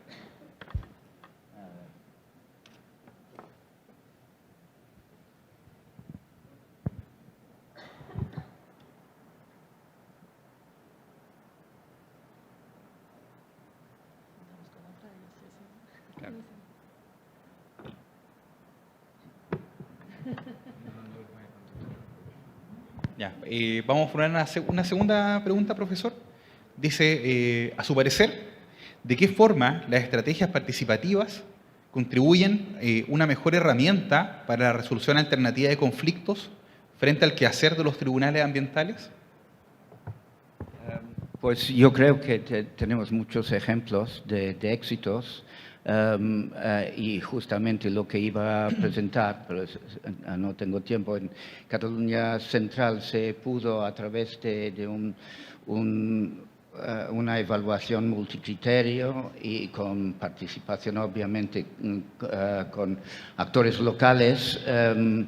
Sí, entonces la pregunta es que se puede contestar que depende mucho, es decir, que depende del conflicto y algunos conflictos yo creo que un tribunal no es el instrumento adecuado y yo creo que podemos muchas veces a través de estos sistemas participativos acercar a los distintos stakeholders y actores de tal forma que puedes incluso llegar a un consenso entre ellos. Hay posiciones a veces totalmente legítimas, pero que hay una cierta confrontación, pero articular un diálogo muchas veces, o algunas veces, no tengo que exagerar, pero a veces se llega a un consenso y esto es la salida del problema y después las instituciones pueden responder. Entonces, obviamente nosotros estamos metidos en este tema y lo defendemos como un instrumento útil para la superación de conflictos y a veces realmente el conocimiento local, si estamos pensando en aerogeneradores, a veces la comunidad local sabe mucho más que los técnicos que han hecho la propuesta de emplazamiento, entonces puedes llegar a unas salidas interesantes. Muchas gracias. Ahora para el... En todo caso, yo una cosa que no he comentado en mi presentación, yo he dicho que tenemos un dramón en Cataluña, no solamente por los conflictos, porque estamos en la cola en el despliegue de renovables a nivel de comunidades autónomas a nivel de todo el Estado, y esto realmente es una gran preocupación que tenemos en Cataluña. Muchas gracias. Ahora para el profesor Gonzalo Frey, dice la pregunta: ¿qué debiera hacer un interlocutor para ser validado por las partes en las diferentes etapas de los conflictos ambientales? Buena pregunta. Tanto un facilitador como un mediador, mediadora, para que el proceso tenga validez, tiene que tener legitimación de todas las partes involucradas, ¿no? Y con eso no basta con declarar que tengo una imparcialidad o soy una persona que viene de tal institución. Desde mi experiencia, lo más relevante es que las personas que participan con sus distintos intereses, desde las comunidades, desde el mundo activista, desde la institución, perciban que el facilitador, facilitadora, mediador, es de verdad un soporte a un proceso, se compromete con un poco lo que plantea el profesor Johannes, con crear esta gobernanza, es crear un espacio de gobernanza entre los actores para que los actores, sobre todo actores más invisibilizados, no vean estos espacios como unos espacios solamente de transacción, sino de que sean espacios en que pueden llevar su voz, levantar sus demandas, no son espacios que acallan, son espacios que visibilizan sus demandas, donde pueden efectivamente negociar sus necesidades, sus intereses, y en el fondo que hay un compromiso, que hay un apoyo y conducción de un proceso legítimo. La legitimidad no la da la persona de por sí, sino que es la confianza que las personas adquieran hacia ese proceso. Muchas gracias. Una segunda pregunta, dice, para el profesor Gonzalo Frey: en lo que usted denomina la transformación del conflicto socioambiental, ¿cree usted que a nivel legal debería darse prioridad en términos formales o institucionales a las vías colaborativas y luego subsidiariamente a las soluciones adversariales? No, yo creo que yo no encuentro que haya problema que el adversarial sea un componente medular de la resolución colaborativa. Creo más bien que en el fondo que los sistemas contemplen diversidad de procesos, en el fondo que hay una capacidad de lectura también de la conflictividad por ejemplo, en ese sentido, en muchos tribunales es bien interesante la figura que existe de evaluación temprana de los casos y una posibilidad de derivar. De repente muchos casos que se mencionaban acá que no son admisibles, por ejemplo, esos casos que no son admisibles, que quizás jurídicamente no tiene sentido que tengan una admisibilidad, ¿no será quizás estos mecanismos más apropiados porque hayan problemas más bien de relación en comunidad, porque esa admisibilidad deja roto quizás un tejido social, un territorio determinado, que la conflictividad va a seguir ahí? Probablemente quizás no tiene una admisibilidad jurídica, pero probablemente se puede evaluar la posibilidad de que exista estos mecanismos porque hay un quiebre probablemente en una comunidad, en un territorio, y cómo la institucionalidad se hace cargo de eso, en el fondo. No, quizás desde el punto de vista judicial puede seguir siendo no admisible, pero sí quizás trabajar esas conflictividades en los territorios que si no se trabajan, sabemos por la experiencia que se van acumulando y al actor social no le queda otra que recurrir también a otros métodos, en el fondo, para visibilizar su demanda cuando la institucionalidad no da respuesta a eso. Muchas gracias. Ahora para el profesor Johannes Renner, la pregunta dice, según lo que usted señala, la participación ciudadana en etapas tempranas y con poder de decisión daría legitimidad a los proyectos. ¿Cómo es posible garantizar en cada iniciativa que cada iniciativa tenga un proceso de participación? Y en segundo lugar, ¿cómo cree usted que reaccionarían los desarrolladores de proyectos? ¿Podría desincentivar la inversión?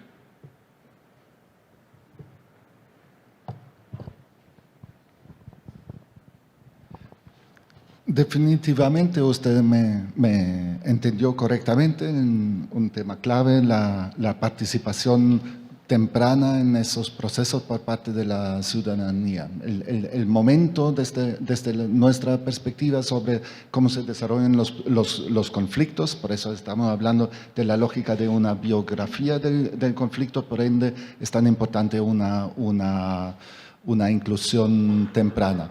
Ahora, en cuanto a la legitimidad, eso efectivamente no necesariamente genera legitimidad para todos los diferentes partes.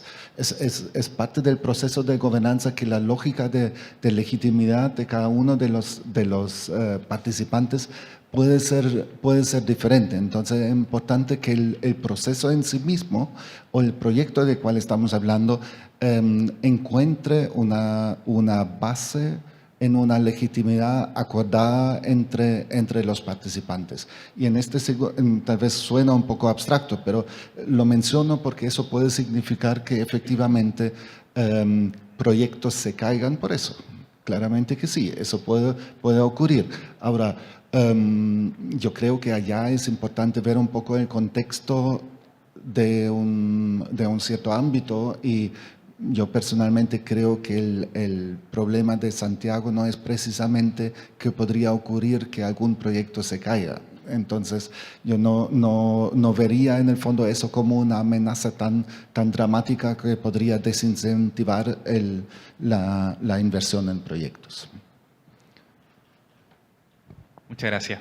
Una segunda pregunta. Dice, ¿cree usted que la ausencia de la cultura del diálogo en Chile, atendida a la existencia de grupos carentes de poder, podría ser fortalecida al incluir plebiscitos ambientales, como en el caso expuesto en Alemania?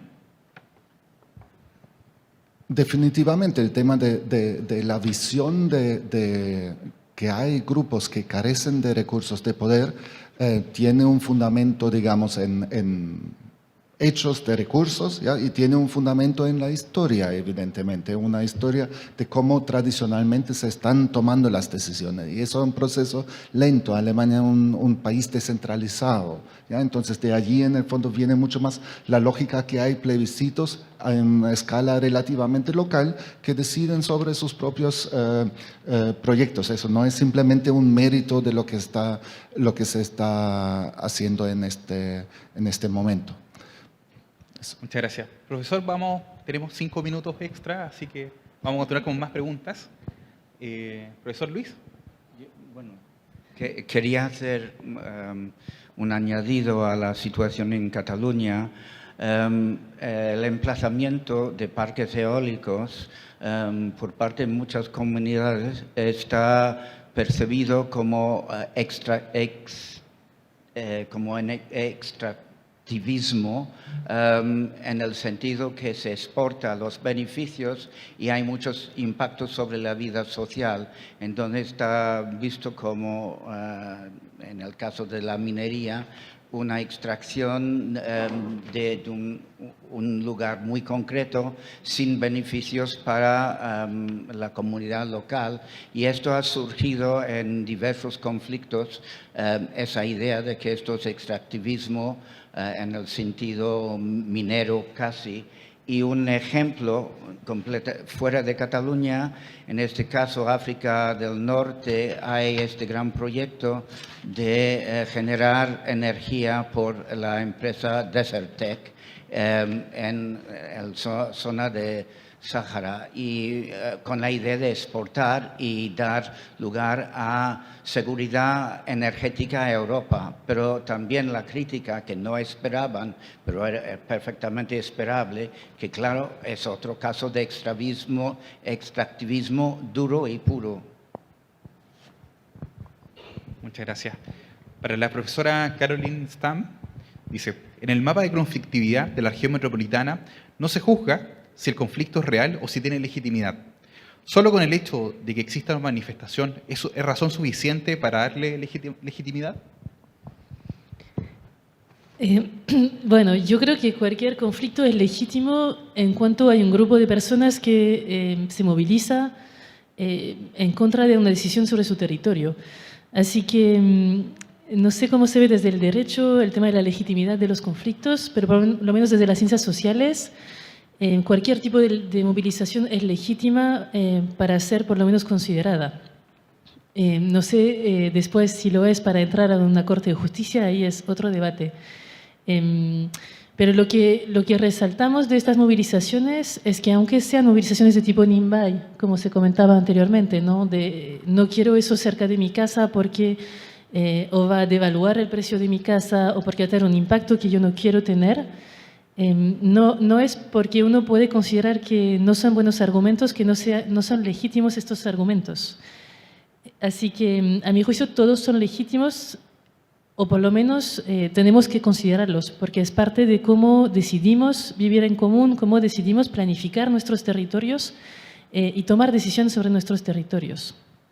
Así que es una respuesta quizás mediana, pero a mi juicio todos son legítimos, por lo menos de tomar en consideración y de entrar a algún tipo de transformación, como decías, o no sé si de resolución, pero ahí de trabajar estos conflictos. Muchas gracias. Y la última pregunta para el profesor Gonzalo Frey. Dice, ¿en qué etapa del desarrollo de un procedimiento de participación, mediación o conciliación usted recomendaría o consideraría más viable un recurso ante el tribunal? ¿Qué se esperaría de este recurso? Bueno, evidentemente a un tribunal llegan los temas cuando ya están escalados, ¿no? Probablemente llegan cuando las comunidades están movilizadas, cuando se quiere paralizar una iniciativa que ya ha avanzado en cierta etapa. Y como hemos conversado aquí, probablemente la pregunta es, bueno, ¿cómo incorporamos en nuestra institucionalidad mecanismos o fortalecemos?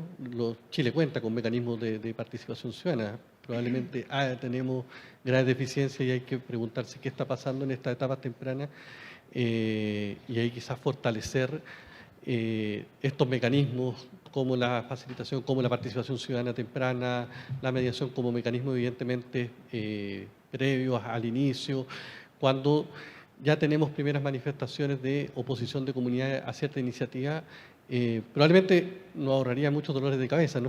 Para el inversionista también que quiere certeza y no quiere llegar al tercer año, cuarto año, que ya tiene su edificio construido o gran parte de su inversión y bueno, probablemente se requiere fortalecer estas etapas tempranas de diálogo, de negociación, de conversación sobre cómo entendemos nuestros territorios, cómo se inserta la inversión en esos territorios y eso requiere fortalecer estos mecanismos en estas etapas tempranas. No significa ello que no se puedan utilizar posteriormente, pero pienso que, como se ha señalado acá, probablemente se requiere fortalecer esa etapa de prevención, esa etapa de educación, ese trabajo en etapas muy tempranas. Gracias. Muchas gracias. Con esto damos término al primer panel titulado Resolución Alternativa de Conflictos Ambientales, para luego invitarlos a una pausa de café y para continuar posteriormente con el segundo panel. Muchas gracias. El aplauso entonces para nuestro primer panel y su moderador, el señor Alamiro Alfaro. Tal como lo dijo el moderador, ahora haremos una pausa de 20 minutos para que luego retornemos con el segundo panel titulado Constitución y Conflicto Socioambiental. Los invitamos entonces a un coffee break y networking durante 20 minutos y nos volvemos a encontrar.